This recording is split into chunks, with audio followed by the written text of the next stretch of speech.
Hello, everyone. New Overlords Podcast here, where we talk about video games of all kinds, mostly the ones we happen to be playing this week, and maybe throw in some game news. I'm Max, and with me is my co-host Sema, someone who knows why skeletons wear boots. Hello there, Sema. Yes, I do. How Hey, are Max. you? I'm good.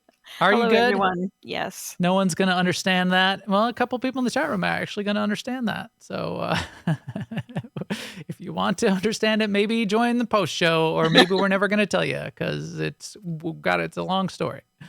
Right. Today, we're also joined by, we've pulled in Tom from youtube.com/BadCuzDad, BadCuzDad podcast also. So Tom is somebody who I've known for a while here, who's been in and out of hanging around AIE for a while, and really liked all the stuff that Tom's been doing on YouTube in terms of individual videos and the podcast that they've started and all that kind of stuff. So Tom, hello. Hey, thanks for having me. For people that don't know you beyond what I just spouted off, Sure. Why don't you introduce yourself for a minute before we get into the news? Yeah, thanks guys for having me on. I really appreciate it. Been a fan of the podcast for a while, back in the day when you had the SWTOR kind of menu graphics around the camera and all that stuff. So kept up with the pod for a while. But yeah, so my name's Tom. I am from a duo. Me and my partner Scott run the YouTube channel BadCuzDad. And so just kind of talking about our experience in gaming, being dads. We both have, I have 4 boys, and Scott, he has, 4 kids as well. And so just kind of our experience and take on gaming, and we lean kind of heavy to MMOs as well. Star Wars, The Old Republic is where we met, and we've been friends playing other games for years, and kind of decided to do the podcast. And so, yeah, that's kind of where we're at, talking about our experience as dads, the little amount of gaming time we have. How do we approach that? Where do we fit it in? How do we introduce gaming to our kids? Kind of all of those sort of things. And even Scott, just want to say this real quick. Scott has a background in psychology. He's a licensed therapist. And so we kind of do this MMO therapy series we've just started, talking about some of the bigger picture things with MMOs is what we really like to get into. So we will talk about gaming news and what's going on in MMOs, but we kind of like, what does it take to make games? What is the psychology of gaming? Kind of really are the conversations we're having in Discord. And so much like I think the way you guys started the podcast, just good conversations in Discord. That's how we started, and we decided to take it online. And yeah, here we are. Awesome. Cool. Yeah, that's super awesome. I like what you guys do there. I didn't pull the picture. Maybe I'll try to get it when we get to what we've been playing. But I like your setup. You got 4 boys, you said? That's yes. Yeah. That's a lot. But you got the setup with the 4 screens. You got the whole gaming rig so they can all play together. And then we'll show it later. I like the definition of brother up on the wall to remind them that you are friends. Yeah, they each have their own kind of Xbox gaming station. So, when we talk about Xbox and Games Pass and all that. And do you have 4 Xboxes then? One for each of them? Or is it? Yeah, they're in the picture. Oh, that's I right. We have that's an right. old Xbox, like with one sitting on top of it. So we have way too many Xboxes. But it's really cool now because we'll play Halo together. So I can be downstairs in the office on the PC, and we'll jump in and play some big team battle with all. I have 11, 9, and 7-year-old twins. So we'll get in and play games together and stuff like that. So a lot of fun. That's awesome. That's awesome. And then sometimes they must be playing different games, right? Even they're all in their chairs. Totally. They're big on, they do Minecraft, FIFA, Halo, all types of games, Fall Guys. I'll catch them on there. So, and I think my older one, it's really cool because he's kind of starting to get into Star Wars with me, like the shows and movies. And so he just recently got, was it Fallen Order? Yeah. The first, the first game in the series. And so he's, I think, about to start playing that. So it's been really cool. They're right now, we're doing ranked in Halo, and I'll qualify like 1 level above them. I'm like platinum in their gold, but I have a feeling before too long, they're going to be carrying me, in the game. So it's been a lot of fun. Yeah. Super cool. Well, we'll talk a little bit about that more after, but yeah, gaming with kids, it's super fun. I've always loved that. Yeah, that's while we're talking about what else has been going on, let's get into some news too. Good news, everyone! So, first up in the news, I did want to bring this up for two reasons. One, because I was excited when I first saw this. It sounds like with the recent acquisition of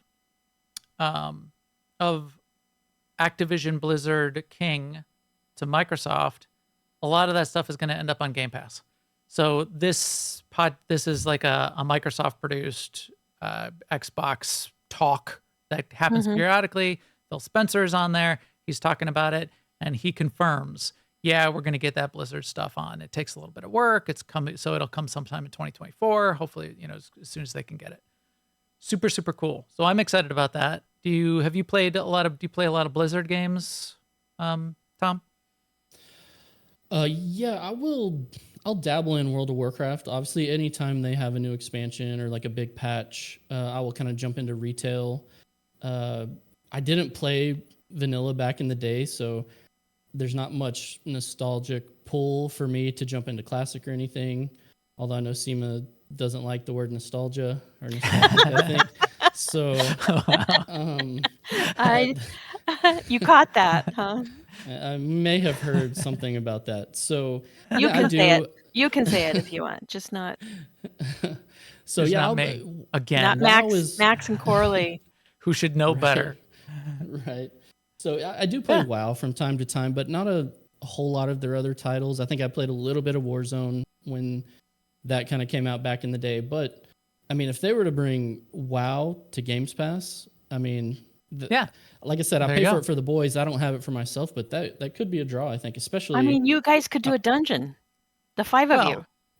That's true. Well, yeah, you could have your own. You got like half a raid team ready to go. Yeah, they'll be getting me my Ricotta gear soon for sure. And so, but even more so, if they could, and this may be where you're going, I'm not sure. If they could put SWTOR and WoW on the Games Pass, I mean, it would be a no-brainer for me, obviously. But anyway, I don't think SWTOR is going to end up there, but WoW on Game Pass, I could definitely see that happening. WoW would be an interesting one because, well, we don't need to get too deep into it. We got a lot of things to talk about today. Right. And especially since this guy, Phil Spencer, and this was I watched this entire podcast, and this is my first experience really listening to him talk, and he is a fascinating guy. And they don't know how they're going to do the Blizzard games. They're like, we couldn't work on this because up until the last minute, we didn't know whether this deal was actually going to happen. Right. So there's work to be done to make it happen. And that's why he contrasted it to when they acquired Bethesda, which they were able to drop games pretty soon right after, but they were also able to work on them beforehand. Right. Because that had sort of been approved.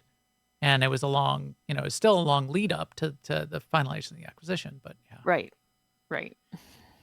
Yeah. Well, that gets to my mini rant of the day, which was, so I saw this, I saw the news, and I was excited. I was legitimately excited. I'm like, oh, this is good. This is good. This is good for those Blizzard games, which I've always liked. It's good for Xbox. It's good for Game Pass.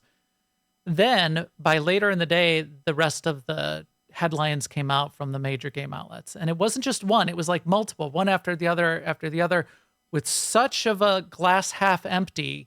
Every headline was, Phil Spencer confirms games will not come to Game Pass in 2023. Does it have to be the worst possible take, you guys? I mean, it doesn't. It's October.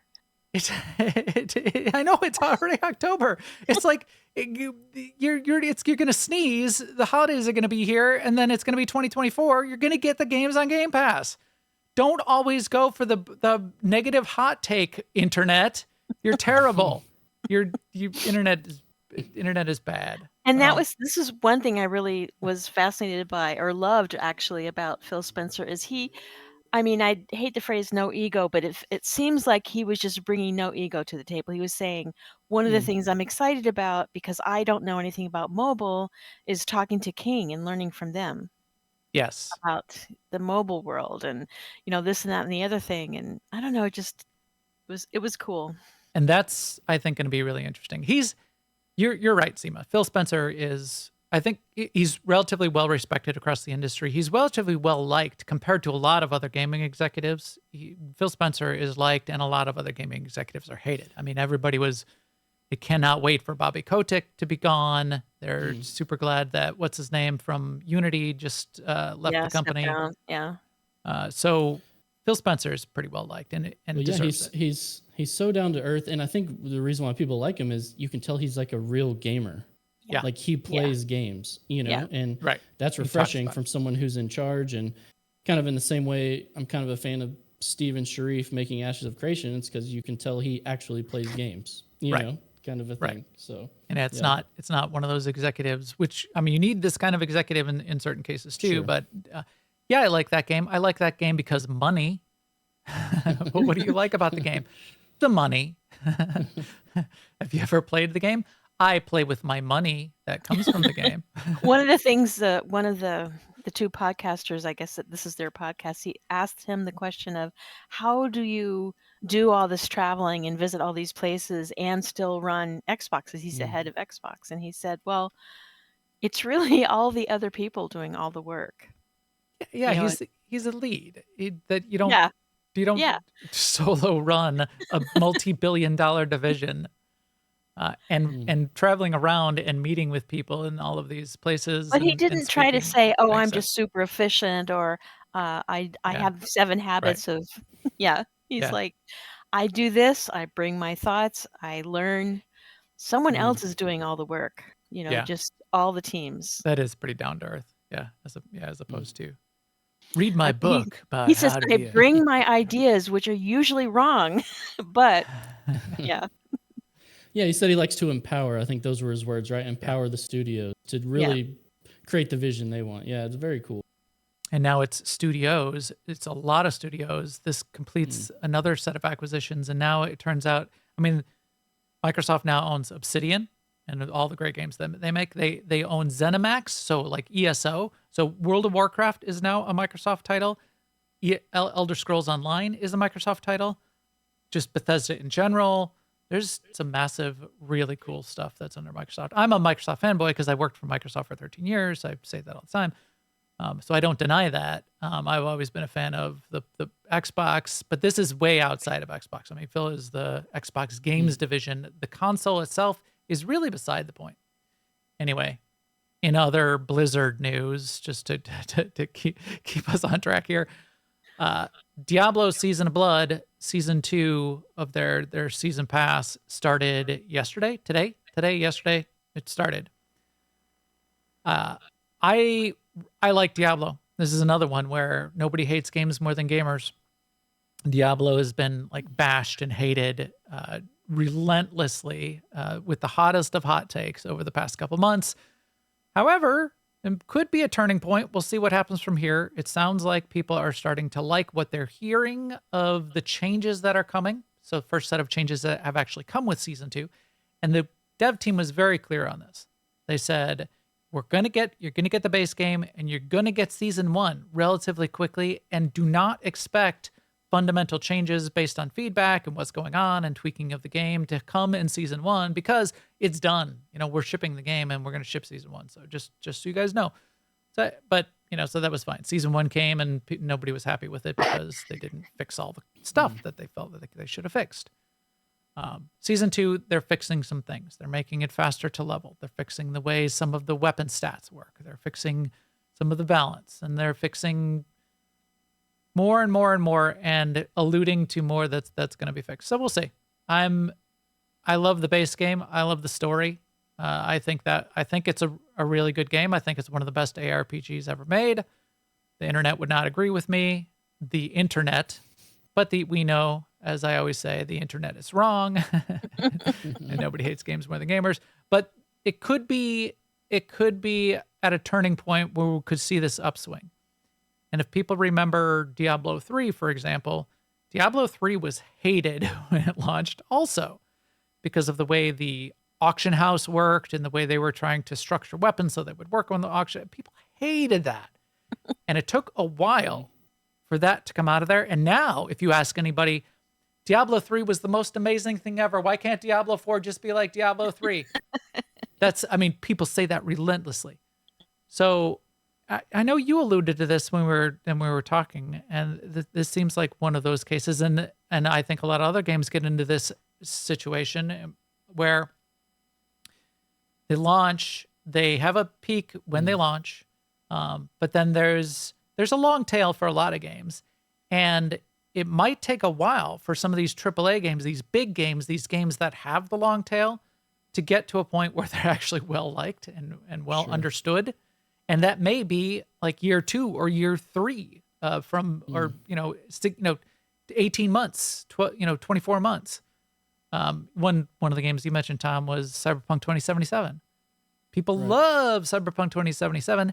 They hated it at launch. It got review bombed. It's terrible. And there's valid criticism. I thought it was perfectly... You're talking about the original launch, right? Yeah, the original launch. Yeah. Not Cyberpunk 2077 Phantom Liberty and everything that they've done since. Everybody loves it now, and it's amazing. And it is. It's a great game. So yeah, so I don't know if did you play Diablo at launch? You probably didn't play Diablo. I did not play Diablo. I'm not a huge fan of the top down, but there's a lot of guys in our group and people in our group who play Diablo, and I think a lot of the criticism is coming at maybe these people who are so hardcore that they finish all this content and maybe they're out of content, but at least the guys in our circle, the people in our circle, I mean, we don't take games as serious. They play it for the story, and they love the Diablo 4 story, right? And just casually play the seasons, and they love all the content. So that's definitely not been the take from many of the people I play with. But yeah, to your bigger point, I think with live service games in general, and especially MMOs, sometimes it just takes time to figure out your formula, figure out what you want to do. I remember I'm gonna play a lot of shooters, back to a game like Battlefield 4, who had a terrible launch, but now is considered maybe one of the best Battlefield games ever made, which is interesting. Or even if you look at an MMO like Guild Wars 2, they've changed the way they deliver content so many times over the last 10 years. And it feels like just now with this recent expansion that they're finally figured out what they want to do. And it's been 10 years, but the game is great. And to your point, Max, like I think anyone can enjoy a game if they're looking at it for the right reasons, or if they know what they want to get out of it, like Cyberpunk. I think it's fine to jump in to any game at the get-go, especially MMOs on launches. It's just a lot of fun to be around everyone on an MMO launch, even if it might not be as polished as it will be in the final patch of an expansion. It's still fun to jump in with everyone at the beginning. So yeah, totally. Well, we'll talk a lot coming up about New World, and I think New World seems to be experiencing this as well, where it was very excited at launch. Bunch of drop off. Everybody said New World's dead, and we'll see where it goes from here, which I think it's going to turn out. I have a lot of, I like New World. I think it's got a long tail and will be a strong contender for a good MMO long term too. But people say it's dead. I mean, people have been saying Diablo 4 is dead. Nobody plays Diablo 4. I looked this morning, and there were 83,000 viewers on Twitch watching people play Diablo 4. Wow. So I don't think they know what that word means, dead. Right. So it's not dead. Nothing is dead. Another game that's not dead that people keep claiming is dead is Star Wars: The Old Republic, our game. Again. Yeah, big day for this. Yeah. We are certainly fanboys and girls. Released 24 patches containing new stories, replayable quiet. content. Mute. Keith, quiet down, Keith. So Broadsword, Star Wars: The Old Republic, they're not under BioWare anymore, for everybody that remembers. They're now under Broadsword. This was our first look at a Broadsword live stream. So they had a dev live stream this morning, kickoff with Keith, talking about what's coming next in 7.4. Yeah, it's 7.4? 7.4. I didn't even have it in my notes, but we got a pretty meaty live stream. Some pretty meaty stuff is coming in 7.4. It'll be hitting the PTS soon. It'll probably launch, I would expect, like mid to late November. Oh, we should do dates. Well, I mean, they said that Life Day would be part of it, so yeah, it has to be. They always said holidays time. Okay. Well, here we got. I'll make the note. Tom, what's your guess on the launch date for 7.4 going live? The launch date. Have they been doing Tuesday launches? Is that still the norm? Okay. No, sometimes they've been doing Wednesday, but I'm gonna go with a Tuesday. Okay. So. Okay, I'm gonna go December 5th. I'm gonna go as early because I know they said holiday. My date too. I know they said after the 7. Or after. What was it that came out on November 7th? The new PvP season? I know they said after that, it sounded like maybe. So yeah, I think December 5th, if I had to guess. That might be my date as well. I like that one. Sema's always right, correct? Is much more accurate. Yes. Right. Sema often is much more correct. See, I would like to go earlier than that date, except for we run afoul of Thanksgiving. Yes, American Thanksgiving. Just technically holidays, American though. Thanksgiving, yeah. Yeah, but I mean, it would be nice to have it for that long weekend, but then again, they probably want a 26th. long weekend. They want a long weekend too. Well, no, that would be after the long weekend, but yeah. The 28th, the November 28th, is that what you're going No, for? I would like to come. I would like to put it before Thanksgiving so we would have it to play. Well, when is what's the date the of Thanksgiving? 23rd. Oh, it's that date. So you're thinking like the 21st. Yeah, but I don't think they'll do that because they want their team to have Thanksgiving Yeah. weekend off as well. Yeah. So I was just saying I wouldn't want to go all the way to December except for that issue right there. So, yeah, December 5th. All right, we're all going December 5th. Well, We shall see if we're correct. Always in motion is the future. We'll see how that goes. So what did they tell us? Well, here's the outline. Here's Eric Musco and Jackie chatting, doing a good job. Jackie's done a great job setting up these live streams. Did you see just as at the outset when they would do the transition between people, they would do like the little behind the scenes camera? Yeah. Did in you like black and that? white. Yes, I did. I loved it actually. I Yeah. especially loved There it when is. Jackie was helping Ashley and Caitlin sort of, get their hair in place and stuff. Yeah. She was. Yeah. Let me move it up. I see that it did the like the little inset, and you could see like the little behind the scenes things going on. Yeah, that was great. Yeah, and Jackie was like adjusting their hair and stuff. Yeah, but what did we hear? We heard we're getting the new story, a continuation of the story. So this is what Chains in the Shadows or something like that. We're getting, as part of that new story, we're getting to go back to Ord Mantell. And both factions get to go to Ord Mantell, and they're building out a new area on Ord Mantell with a new landing area, daily area, full rep for the dailies, reward vendor for rep, all that kind of stuff. So it's full on as far as that goes, and a world boss in that area. So that sounds good. That's a nice little chunk of. I always get a really positive reaction when they say they're going back to an existing planet. You feel that, or you Yeah. hear that from other players? No, I feel that. Yeah, I feel that. I think agree. I think it's kind of split among players because players will, well, we want a new one, a new planet. They're reusing, all just reusing assets. Well, yeah, it's Ord Mantell. It's supposed to look like Ord Mantell. It does look fantastic too. Yeah, I think it looks good. Kessen's Landing. But yeah, I think it's a good idea. Now I want to start a new trooper and just see if I can walk to Kessen's Landing from. Well, you won't be able to, but yeah, you can try. I'll tell you right now. I'll try. Because they said it's a new We'll landing try. area. Oh, here's Yeah. some of the video of it too. I'll let that play. Yeah, let's make use of the planets. The planets aren't just one little 2 mile by 2 mile postage stamp area on a planet. And one like sliver of your story. I mean, there's Right. Yeah, they continue to evolve. So yeah, let's definitely make use of it. So there's that. There's the Lane Vizsla is going to have a little bit more of her story. They didn't say it completely, so I don't think it's going to be done. But I mean, what do you think? Are we actually going to get the baby No, basilisk droid? I did not get that impression. I did not, but we're going to do a lot about it though.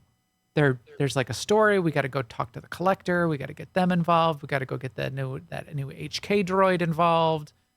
So we're like doing a lot of stuff, and at the end of all that, we're still not going to get the droid. I mean, I got confused on that. they is the might thoughts surprise us because they've done that before, but Maybe. Is the thought that the basilisk is going to be a droid companion or a mount? Wasn't sure on. I thought it was going to be direction. like a pet, Okay.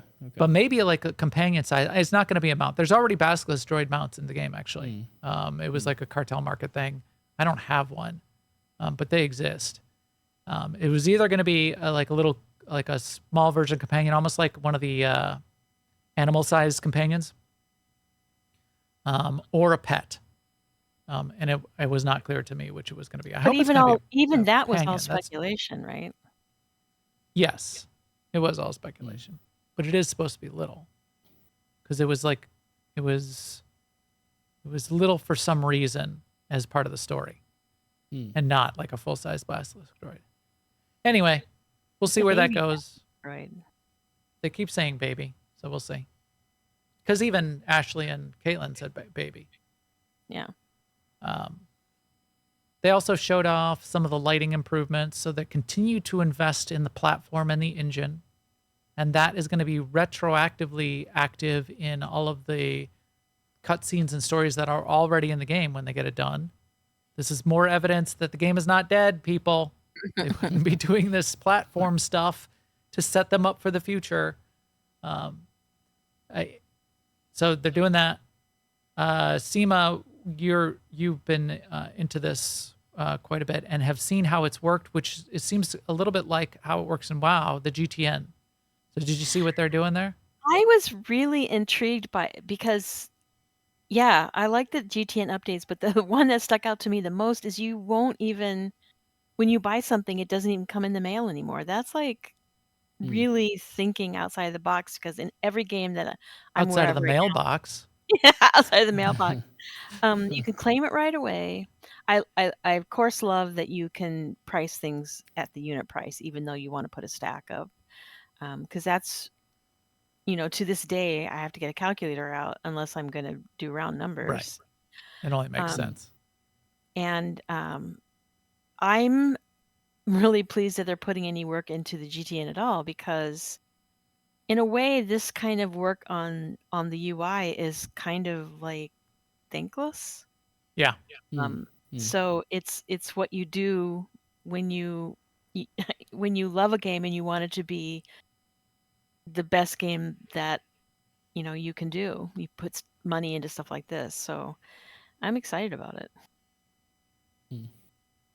Yeah. And it was a new mean- thing where now you can list stacks of things and people can just buy partials of that stack. Yeah. Was that always that wasn't always a feature, was it? No. Okay, That's yeah, new that's a also. very cool addition. Yeah. Yeah. And Yeah. they did a big revamp of the auction house in retail WoW, which had some of these features but doesn't have the immediate claim feature. Right. Yeah, that's interesting. And then the thing that everyone was most excited about, which was valid, is actually small and barely, quote unquote content. But this, look at this. It just looks so good. So yeah. they explained what specular,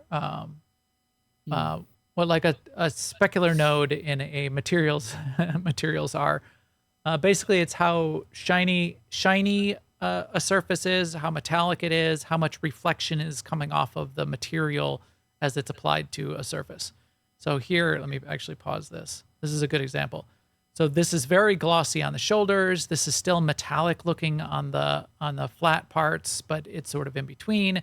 So you can go very, very glossy. You can go metallic in the middle, and you can go very matte. That's a thing you can do with materials as you make it in a graphics engine. This is actually common in graphics engines, and I'm sure it's part of their graphics engine. What's not, the work that they had to do was to be able to add this as a layer into a dye that players could then apply to armor sets in general. So you'll be able to take these new magical die packs with these various levels of glossiness and metallicness and apply it to armor sets. This is an example. This is a Prussian trooper armor of a glossy red metallic black die. So, Mhm. and Well, this is the native armor, but they were right. then they showed examples using dye. I mean, I love this armor set too because it has baggy pants. I know Sema loves baggy pants. Why do we need to have constricted tight pants so Leotard much? pants, yeah. And this is glossy red, metallic cool. black, the opposite. So there's glossy black, metallic red, or metallic red, glossy black. They're mirrors of the two sets in a few of the dies. And they listed, I think they're going to start with only 6 of these. This just looks so good with the Yeah, this is glossy. pearlescent red, metallic black. That's a Yeah, pearlescent red, metallic looks black. spectacular. The first Yes. place my mind went when I saw this is really, I was thinking like, this is such a cool, could be a cool role play for a Commando or a Mandalorian, similar in the shows when Mando gets like an upgrade of Beskar armor. You know, Mhm. it almost looks like this. So you could go through the game and maybe after milestones like Act 1, you add some Beskar armor to your outfit or something as you grow your character. I don't know. I just thought that sounded really a cool role play to Right. do with the And new guys. I could totally see them doing a dye that's like matte silver and pearlescent silver. Mm, So like Right. parts totally. of it would gleam and parts of it would be, yeah. Yeah, here you can Mm. see like the chrominess on the helmet. This is the chrome, like chrome and gold. And they said, and this is an example, when you apply this to various armor sets, you might also be applying it to fabric. So these are fabric arms. It's like a quilted fabric on the arm, but the glossy gold will give you like a, like a metallic fabric look. That looks amazing. The chat room went wild on this one. So everybody was super excited for this. And I think it's So you had chat a up hit. during the live stream, Max? I Sounds did. like. I'm Okay. fine with filtering it mentally. Yeah, here, chrome white metallic gold and metallic gold chrome white. As 2 examples. So yeah, that's fun. Everybody's happy about that. Keith alluded to more, or then they talked about Life Day. Life Day is coming. Yep.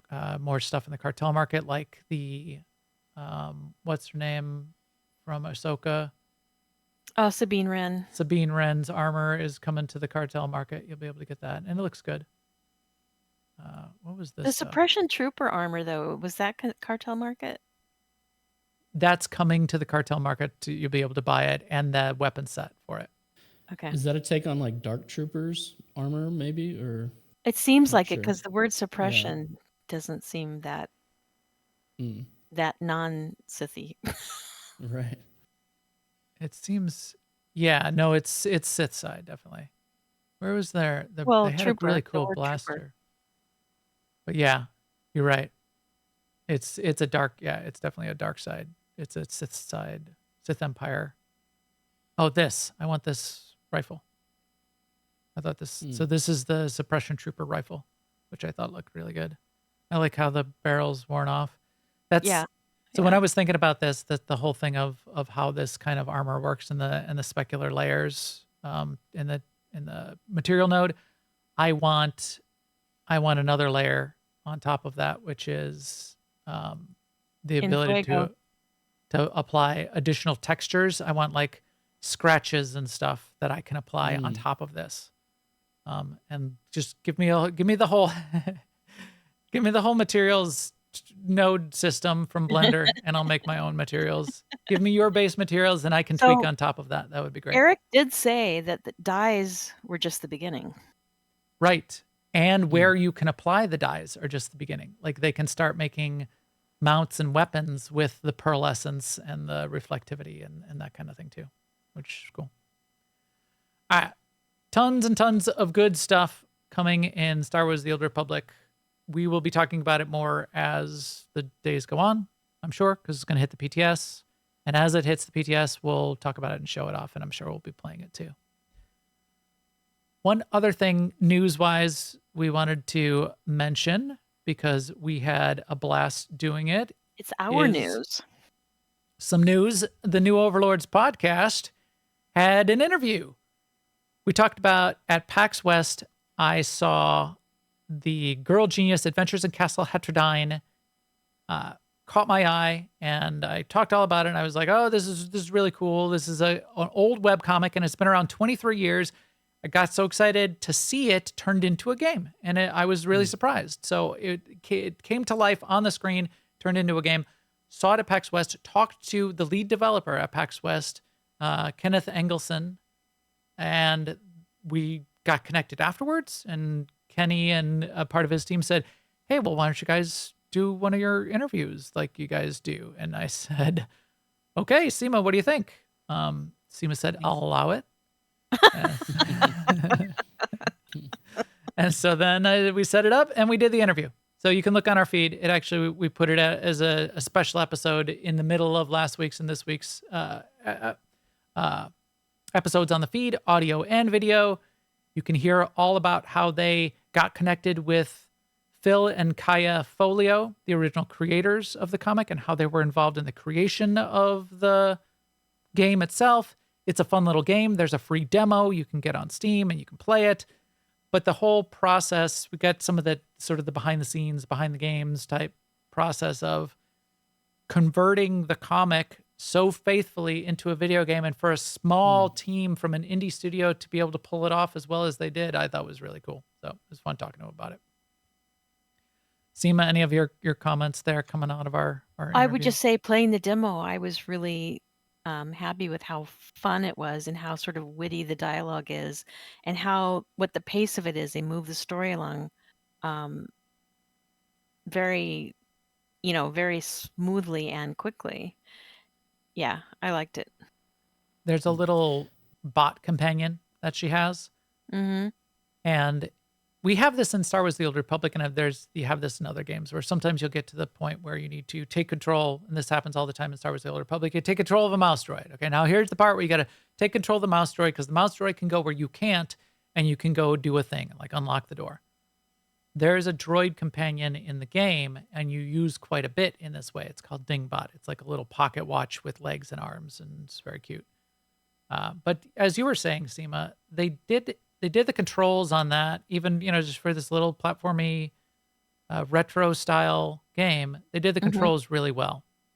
And it's much less annoying than doing the mouse droid quests in Star Wars. Yes. Yeah, it wasn't annoying at all, actually. And I only played the demo, right? But it isn't really platformy. Right. I keep saying platformy, and it's not. There are platforms, but it's not. You it's can't not fall a off platformer. them. You It's can't not fall like off. You're not jumping and leaping. Yeah, you're not going to miss the jump. There's a lot of. Well, I was playing it on easy mode, so maybe you can miss a jump, but I couldn't. I don't think so. Because as you said, it's a lot about, you have to maneuver the platforms into the right place and use your wrench to turn the gear. So, well, there's a thing that was going to push you off. So maybe you can fall off in some of these places or get knocked off by the environment. So there's some of that environmental stuff. Yeah. There's some enemies that you got to maneuver around and dodge and use your wrench as a weapon. Yes, hit them with your wrench. Plenty of that kind of stuff. But cool team, cool work putting the artwork together and turning a web comic into 3D art with animation so faithfully. They just kudos to that team. They did a great job doing that. So check that out if you're interested in that kind of thing. Because 23 years ago, the webcomic started, and I talk about it in the interview. Back in the day, 23 years ago, when the internet was young, there weren't you couldn't endlessly doom scroll on crappy social media. It didn't exist. And because it didn't exist, you would actually have to go and seek out content. And a lot of times the content was much higher quality, much better. So you would go and find blogs, and you would subscribe to blogs, and you would go in there, and there was like a heyday for webcomics back in the day. And there were a few that I followed all the time. It's kind of fallen off now, but one thing we haven't mentioned is, if you are interested in Girl Genius, yes, you can play the demo for free on Steam, but also the entire webcomic is available for you to read online. Right. Going back for 23 years. Yeah. And it's really good. It's really good stuff. And Phil and Kaya are professors. They're brilliant people and have been making this for years and years. You can actually kind of see way in the upper right corner here. Kaya is so jazzed about her creation coming to life as a game. She's been streaming 3-hour sessions for weeks now since the game launched. She streams the game and plays it. That's awesome. She's very cool. Comic book fans are a very hard crowd to please. So if they've, made it similar to the comics, that's awesome. Yeah, exactly. All right. That's enough of the news. That's plenty of news, actually. We've been going for a while, so we're going to talk about some other things here in just a second. But we do want to say thank you to everyone who makes this podcast possible by coming and hanging out. I mean, that's why we do it. We're really pleased that we've got everybody. We've got a big crowd in the chat room today listening to us live. We've got everybody who listens on audio, everybody who comes watch the video. We really appreciate everybody's support. Great places to come and find us and to connect with us are on our Discord. That's newoverlords.com/Discord. Or I'm posting to like 5 or 6. I post the show to 6 social networks. I post a lot of tweets and stuff. Tweets. Boy, they shouldn't be called tweets. If I'm posting it to Mastodon, Blue Sky, Threads, and X, they all go out there. A lot of that kind of thing. You can find us on all of those places. NewOverlords.com has a bunch of those links. I don't think I have the Mastodon link up there. I'll have to put it on there. But go and jump in our Discord, ask there. I'll get you connected to everything. Definitely thank you to the chat room. It's great seeing everybody in there. They talked to us before, during, and after the show. You can see them up on the screen here. It's excellent. They help correct us, make us sound smart when we take things that they say and say it as if it was our idea. It's a little secret of how that works. Also, which we always like to say, which is how we got connected to Tom originally, this podcast is also brought to you by Alea Iacta Est, our big family-friendly gaming community where Sema and I play Star Wars The Old Republic, and Tom comes and plays with us there. You're on Starforge quite a bit. Are you on any other servers? So we're on Starforge mostly. Yeah, just Starforge.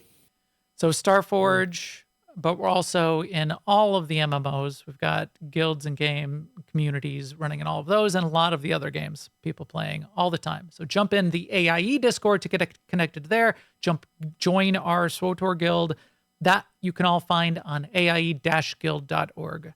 You can even find an AIE Guild podcast. Our podcast for at least 8 years has had, our guild has had a podcast just talking about what's going on in the guild for about 8 years now.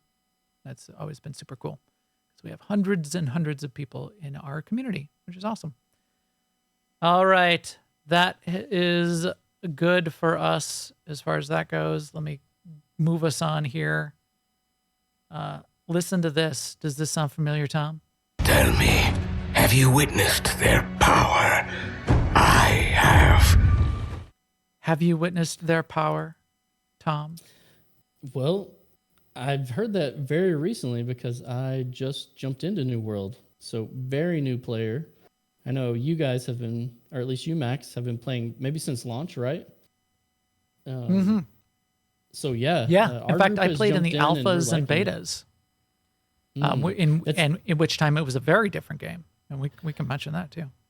Yeah, correct. I that's funny. I actually played in the alphas and betas as well, and I kind of came to the conclusion at the time. I was like, I don't know if this is for me just yet. I was obviously very excited when they announced Amazon was making an MMO title. And so I was too. I did check it out, but I just, as launch approached, I was like, I don't know if this is where I was going to put my time. So I've kind of been on the sidelines just watching from afar of, like you mentioned earlier, how people are saying, well, New World is dead. And I was like, oh, I must have been right in my decision not to play. But just looking at it closer over the last couple of years and the new expansion that just came out, it just was on my radar again. I was like, you know what, this game looks really good, and it looks like they made a lot of progress. So yeah, totally. I'm back into it now, or just jumped into it, and our group's been having a lot of fun for sure. Yeah, it did. The development started in a weird place, and it was a tough. They had a tough job going from where they started in alphas and betas to where they ended up at launch, because they really did some things that changed who their target audience was. So they had like this interest and excitement and a target audience built up in alpha and beta that's really kind of different from the target audience for release. In alpha and beta, it was very PvP driven. It was 100% open world PvP, tons of PvP going on. It was very PvP centric in some really interesting ways. But they realized, and I think this is true in any game, and this is why I'm a little bit worried about Ashes of Creation, who we'll talk about sometime in the next year, as that comes to fruition, is if any game is going to go too hard into leaning into PvP as the center of their game, of an open world, you're gonna run into trouble, I think. And I think they realized, the Amazon team realized that with New World. What you get in that situation is you're gonna get people that are there for the lulls. They're there for the tears. They're there for the opportunity to wreck someone's day. And that's a great fun game for if you want to do that. That's how nullsec in Eve works. That's the only reason you would play there, is because you're there to wreck someone's day. In fact, a bunch of people from Eve were in those alphas and betas and trying to like drive the direction of where New World should go, because they wanted it to turn into that kind of game. That does not work for a broad community, large, well received to the broad gaming community, broad gaming market, kind of game. You will have thousands of players. It will be a niche game, and you need to be prepared for that and embrace that. Eve has done great over the years, but Eve has tens of thousands of players, not hundreds of thousands of players. And I think Amazon looked at that and said, no, it's not going to work. We're going to have to shoehorn some PvE in here real quick, and then push ourselves in that direction as we launch. And then, as you said, maybe evolve it from there. And I think they've done a good job in evolving. And I think now that they've sort of found their footing, and what they've done with Brimstone Sands, which we'll talk about here in a second, and what they've done with the most recent expansion, which is Rise of the Angry Earth, they've gotten themselves to a point where the PvE gels, the PvP that's still there is actually works and gels, and does what it's supposed to, and is a modern MMO in a real way. So for everybody that's not familiar, New World, it's full MMO. It's a open world MMO. It's made in Lumberyard, which is a modern game engine. So here's like the character screen. So very modern graphics. It almost looks like it could have been Unreal 4 or 5. And very competitive in the kind of features is what Lumberyard brings to the table. But it's designed for MMO, and it's also Amazon's doing a lot of work to make Lumberyard work well with the Amazon Web Services backend. But it's this 17th century mix of magic and swords and blunderbusses and sort of 17th century tech put together into an MMO. You wash up on an island. That's how you start the game. You're sort of shipwrecked on this island. The island is broken up into multiple zones, and there's settlements in each of those zones. Each of the zones has a little bit different flavor, but it's a cohesive island. The new content in Brimstone Sands and in what's the name of the new zone? A New Eden Grove, Eden Grove. Eden Grove, I think, yeah. It used to be called First Light. It got corrupted by the Angry Earth Ancients, which are sort of like elementals, and they're trying to turn it into, and they want to turn all of Aeternium, this whole island, into their new land. But Eden Grove is the new zone. Those are definitely kind of different and different looking. So you're going to get, I think, a little bit more of that, different themes in each of these zones. But you get the cities, you got the zones, you got things like Well, where did you start? So how far are you, Tom? And talk about you talk about like what you've done so far in terms of professions and weapons, and those two things. Whichever you want to start with. Well, I'll just say what got us interested at first is that kind of our friend group, our Discord, we haven't all had a common game to play in a long time. We've kind of been scattered, and we were trying to look for an MMO, a modern MMO that everyone liked, and New World kept coming up, and it just, like you said, it's a modern MMO. It looks beautiful, and it seemed like there was something for everyone to do. And so that's kind of how we got started in it. And right off the bat, I love the gathering. The world just being immersed in everything was really amazing for me, and kind of a contrast to SWTOR, of course, where you're spending a lot of time in instances and on the fleet. This game, we were kind of out in the world doing things. And so it was a real appeal to it. The sound design is amazing, of course. And so it was just a game I wanted to spend time in. Sorry, can you hear my dog in the background going nuts? Barely, but bring them in. We love dogs on the show. Good, but that's kind of how we got started in the game. And it's been true to that. We have people who just want to craft. We have people who just want to do combat in dungeons. And there's a little bit of that for everything. And so I'm going to go let my dog out.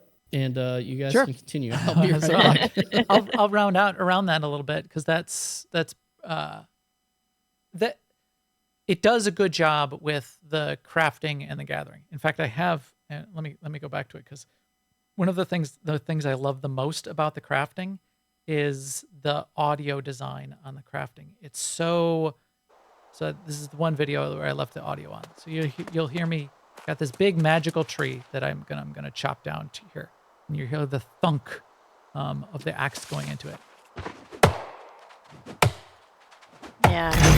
You hear it echo way in the back, and it like echo off the hills around you. And I'm gonna go mine these rocks. So there's wood chopping, mining, gathering. Oh, isn't that satisfying? With your pick, mining into the rocks. Yeah. So that audio design is excellent. It's really tactile. It feels really good when you're gathering. And it's a big part of the game, because all the crafting that you do requires lots of materials, and you level up your tools so that you can get better and better. So you can mine and chop down the higher and higher level trees. And that's really valuable. You sell that stuff if you want to make money off of it. So you can just be a gatherer and run around gathering all the time.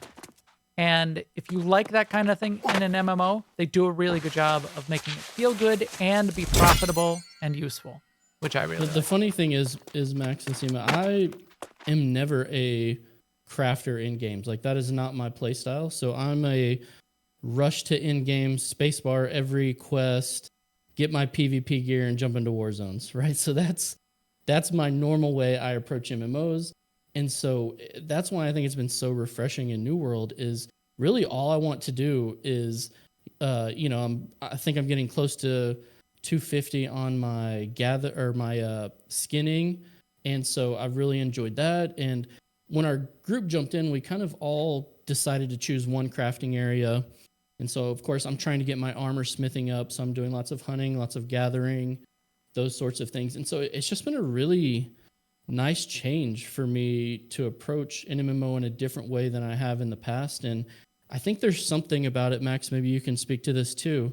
You know, you have your little crafting screen and it shows your circle every time you go up a level. And I just want to see my circle go around one more time and my level go up. And it's just so satisfying the way they've done the UI and everything, like you said, the crafting, needing multiple materials from maybe 3 different gathering trees to make stuff. It's just, they've done a great job. I don't know what the secret sauce is, but I think they have it for the gathering and crafting. Well, that's kind of the MMO parts of the game that they have done a good job on. As you say, the progression of all of the different crafting and gathering skills is one set of progression. So if you get to endgame and you just want to be like a PvE MMO player, there's not a ton. There's a bunch of dungeons, but there's not operations really yet. There's a couple world bosses where you get bigger groups to go. There's fun stuff like that to do, but it's not a ton, and it's not like big. You're going to have a raid team and go be working on raids on a constant basis. There is stuff you can do with slightly bigger groups. You might be doing some of that, but if you want to immerse yourself in the other MMO parts of MMO stuff, you still get that progression deep into the end game in advancing your gathering skills and your crafting skills, and you end up with a lot of them then, because there's alchemy. I think I even had them listed out here. There's like alchemy and armor smithing and clothing making for the magical light armor stuff. You can craft all the different kinds of weapons. So there's weapons crafting. There's jewel crafting, furniture making. Yeah.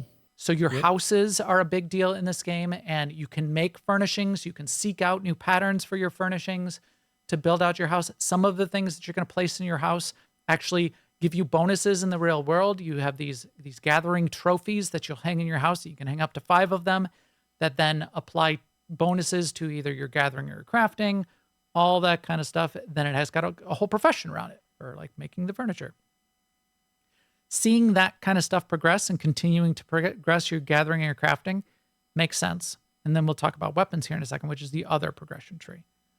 But what they did with the most recent update, the Angry Earth, Rise of the Angry Earth, is the level went from 60 to 65, and all the crafting professions went from 200 to 250, and all the weapons and then they add weapons over time too. So weapons.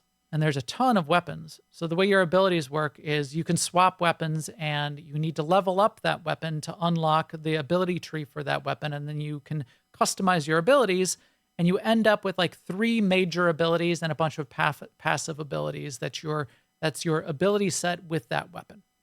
And then there's like a, right button, left button, heavy attack, light attack. And then the 3 major abilities, which are Q, R, and F default keybinds. But because there's so many weapons, what you typically have, and you have 2 weapons always equipped that you can then alternate between, you end up with like double the complexity and a reason to be flipping back and forth depending on how your build is built. So there's sword and shield, hatchet, rapier, spear, great axe, warhammer, bow, musket, life staff, fire staff, ice gauntlet, void gauntlet, great sword, and blunderbuss. And flail. That's not even on the list. Flail's the newest one they just added with Rise of the Angry Earth. So that's another level of progression, because all of those weapons level up to rank 20 of the weapon skill. And because they add new weapons to the game, that's something to do over time. Now they added the flail. The flail, it looks like a mace, but the head flies off on a chain. And you've got these extra abilities, which sort of like mid-range, melee plus mid-range abilities associated with it. It's really cool.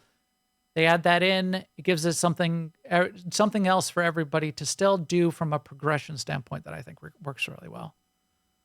Kind of see on my character running around here, I have a staff on my back and a hatchet at my belt. So I use the hatchet for like as a melee weapon, and the staff is a life staff. So it's like a healing staff. So I have like a half healing build or full healing build for group content. But when I'm doing PvE, I'm mostly there with the hatchet whacking on stuff. But if I'm doing group content, I still flip back and forth between them, but I'm spending more time with the hatchet and PvE solo stuff. If I'm with PvE group stuff, I'm spending more time with the life staff, like dropping healing pools on the ground, healing my group. But it's action combat as well. So it's not tab targeting, it's action combat with these abilities. So what weapons are you using, Tom? What's your playstyle? So right now I've been using the bow matched with the long spear. So kind of an AoE build, and then from range. Bow spear. Yep. Dex. Yeah, like a dexterity build. Yep. Totally. And that's been a lot of fun. I mean, especially since I'm doing a lot of skinning and hunting, the bow is really fun to use in the open world. And then the spear maybe more so in the dungeons and some of the instance areas.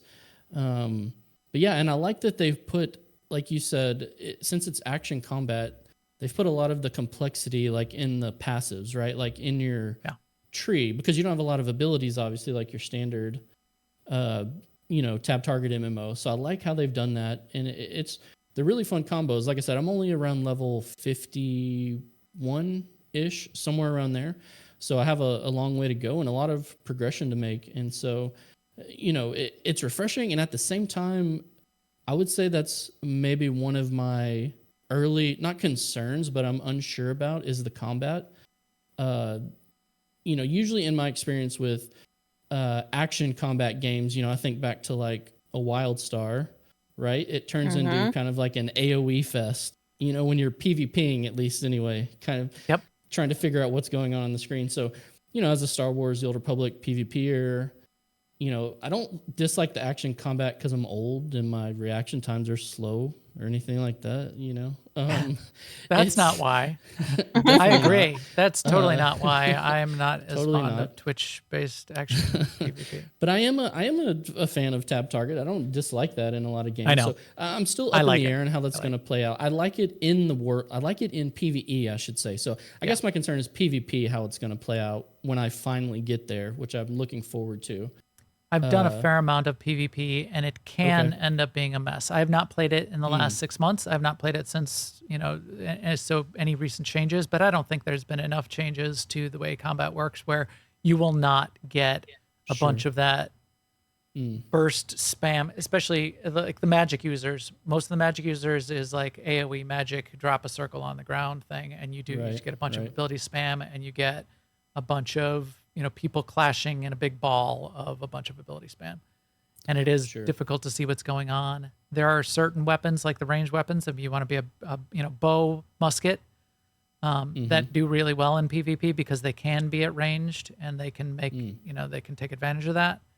However, people that are really good at it do get really used to what is going on and how they can make use of their abilities. There's like dodge roll. So there's abilities that break you out of crowd control. There's abilities that put other people into crowd control or knock people down. There's, your sort of like invulnerability frame type of moves, which will prevent someone else from knocking you down or interrupting your ability. Right. And there are weapons then that synergize with each other. So if I was going to do a lot more PvP, I would probably switch to Greatsword Hatchet, because of the way my build is built. I've tried to do, Hatchet, Life Staff Hatchet, and I can stand back with the Life Staff and contribute. But if I jump in at Hatchet because I have a focus build, Hatchet is weaker in a focus build. It's not made to be the front line. I just get torn up. I just die. It's great in PvE because I can live through anything in a PvE fight. If it lasts a few seconds longer, it doesn't matter. You cannot last long enough to make it work in PvP. So yeah, and I'm okay with if New World is not my PvP game. For example, I was doing the main story quest the other day, and I kind of out-leveled it a little bit. I was getting to zones where the mobs were tough and challenging, and I couldn't get past this one part, and I was like, what am I doing here? And I just went and started gathering. I was like, this is what I really like to do. I'm just going to go do this. And you get XP for that too. So I'm progressing my character. And so I just want to focus on the things that I enjoy in the game, kind of, And I do like games where you get XP for gathering. Totally. Yeah. And it's good. It's satisfying. And you get XP for crafting and like making things. It's good for that. You get those hits.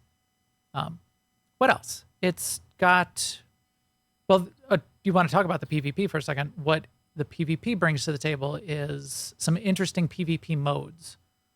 One PvP mode, which is a holdover from the way things kind of was the core of the game in alpha and beta, but is still a big chunk of the game for some people, is every region, every zone, and there's only like 8, 10, 12 zones, 15 zones, 12 zones. There's a couple more new ones now. Each zone can be owned by a guild, kind of, a company. So they're called companies. You only have 100 people in your company, but it can be owned by the company, and then you basically get to take control of, and it's a limited amount of what you can do with it, but you take control of the progression and taxes to some degree. Again, it's much less than it used to be, but you own the town. You own the town. Other guilds then can declare war on you, your guild, and your town. And then the war gets scheduled, and you put your 50 best on your roster, and you can recruit people from elsewhere on the server. You let them sign up. The attackers put their 50 best. You then get a 50v50 war that happens at the fort in your zone. That's on a scheduled basis. Everybody queues in, so you can't be interfered with people come from the outside. So you get teleported into this zone. It doesn't look that way, but you do go into an instance area and you fight it out. And whoever wins then gets control of the zone. And the zones are fun to control. And then that war activity, it's for a limited number of people that can do it, because the company is going to put their 50 best in and the attackers are going to take their 50 best. So you get like the same people doing the wars, and the same people doing wars in multiple zones when they get scheduled. So it doesn't work great for widespread PvP activity for people to go play, unfortunately. So I've never been in a war because of that, because we're not big enough guild to even try to declare a war. And I haven't bothered to try to get in close enough with a group where I'm going to sign up and get into their war. But there's other PvP to be had. And another really fun version of that is what's called Outpost Rush. And in Outpost Rush, it's more like you queue into a mini war with team on each side, and you go at it in a more constructed, like war zone-y kind of area, and you go team v team, faction v faction, and go fight it out. And that is pretty fun, but you do get the big Zergy balls of goodness, of ability spam going on there. But there's some minor objectives you could play. There's a lot of the, just everybody groups up in the middle and fights it out kind of thing going on. But it's a fun mode of PvP to play. Yeah, I'm totally looking forward to that one. I do want to jump in, and it seems like my style, because like you said, Max, I don't think I'm going to be in the position. I'm not going to be the best, I'm not going to have the best builds, the best gear to get into the wars ever, I don't think. And so from my understanding, I think in Outpost Rush, they even will boost you some if you're not. I think it's kind of normalizes all the players, if I'm understanding it right. Yeah. So I don't know. I just think that sounds like the more fun, accessible PvP I'm going to try to jump into for sure. Yeah. And then there's a couple other modes too, but that's like so the PvP is still a big part of the game, but it's definitely not. And you can do some open world PvP if you flag up for it as well. Mm-hmm. And there's reasons to do that, because there's 3 factions to the game. And in order to even be able to declare war, your faction who's attacking needs to do some open world stuff so that you would then get the opportunity to declare the war.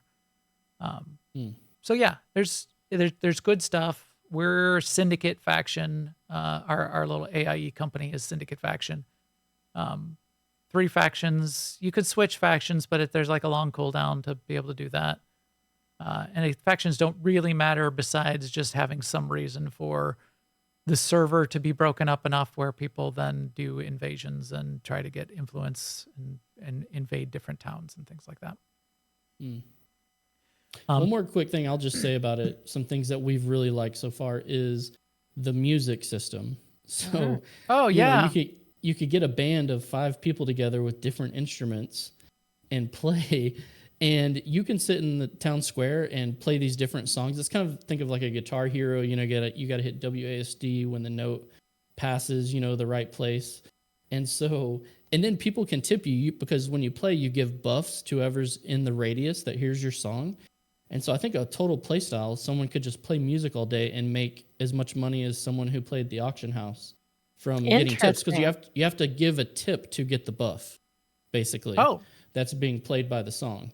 And so, for example, I was trying to get 100 on all of my skills the other day, and I think I was around 60 on my music. And a buddy, Coltrane from AIE fame, is like a huge music. He jumped in. He was like, "Hey, let me get you to 100." So we just sat in the town square and played songs until I got up to 100. And of course, they have the voice chat, right? The proximity chat in the game. So Coltrane is like acting like a DJ, like, "Hey, everyone in the Windsward Inn, this one goes out to you." So, his voice. So they're tipping us tons of gold, playing songs. It's just super cool. So many side and things on the periphery that you can do in the game that makes it fun. I don't know. I forgot about that system. Awesome. Yeah. Yeah. I haven't played it. So it's like a mini game when you bring up the instrument to play the Yeah, things? think Guitar Hero, totally. Yep, Okay. you have like a novice, intermediate, and expert level of the songs you can Like play. rhythm game. Yeah, okay. Totally. Yeah, super fun. I've got my Guitar Hero guitar right behind, it's right behind your guest frame there, just to prove that I've played Guitar Hero in the past. There it is behind me. Speaking of Activision, yeah. Right. Yeah, that's pretty cool. So there's that, and then as we said, they're adding content. So Brimstone Sands was a free update, and that was the sort of the deserty zone, with a Roman spin to it that I was showing off. Very cool desert zone, and like Roman centurion armor style, and bad guys. All the bad guys are like kind of zombies. They're resurrected zombie corrupted bad guys, but they'll be themed to the zone or the area. There'll be like either ancient skeletons, or here you'll see some of these Roman centurions they'll start popping up as I ride past. So Brimstone Sands was added as sort of like a free update. Whole new zone. There's a big sandworm boss that you can go fight. There's a story. I didn't do the story, and I'm afraid I broke my game, or because I went right to Eden Grove and the Angry Earth story and started that, I went back after I started it. I went back to Brimstone Sands and tried to start the story here, and it kind of wouldn't start. There's a bunch of side quests I can do, but I might have locked myself out of the main quest. I'm gonna have to figure that out, or maybe I have to finish. I think they put out a patch this week. There was a lot of people having issues with the story, so you're probably in that. Hopefully same they'll boat. be able to fix it. Or I'll be able to submit a ticket so I can go back and do the Brimstone story too. Because it's not a lot of story, and it's not deep story, but if they do put some story in, the story for Angry Earth, which is a paid expansion, is bigger and deeper and more characters and interesting. So that it's definitely got a main boss who sort of like started up the whole rise of the Angry Earth, and you see her name is Artemis, and you see her in the trailer. The Angry Earth and Artemis corrupted a whole zone. So there was a sort of a starter zone called First Light.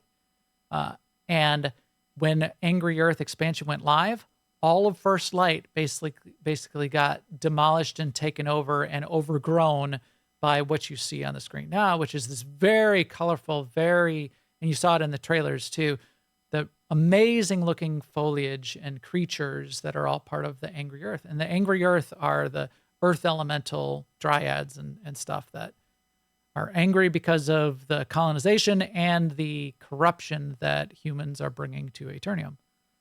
So Artemis is really mad at everybody and basically wants to kill all humans. Hey, baby, want to kill all humans? She wants to kill all humans and bring all of Eternium into what Eden Grove looks like now, and turn it into this overgrown primal Garden of Eden that won't support human life. But it's very cool looking, and a very interesting story that's now unfolding, and you get to play through and see where it's going to go. But then, as I said, they also brought new features, like the new weapon. They boosted the level up to 65. They made all the professions go from 200 to 250, a whole bunch of things that you can build. They refined some of the way weapons work and some of the abilities work. The artifact is a new thing that I don't even understand yet, which is sort of like a new item to slot in your build. and something they have not had in the game since launch that just came, horses, mounts. Three kinds of mounts, not just horses. Oh, there's my horse. Let me go back and show my horse. Because I like that. I don't understand how they didn't have mounts. It's so, the mounts are so good. I almost forget what it's like not to have one, but only 2 weeks ago I was running everywhere. Of course, I would never get to my destination because I would see a gatherable or like a tree I needed to chop down. Right. And so, but now the mounts are so fun.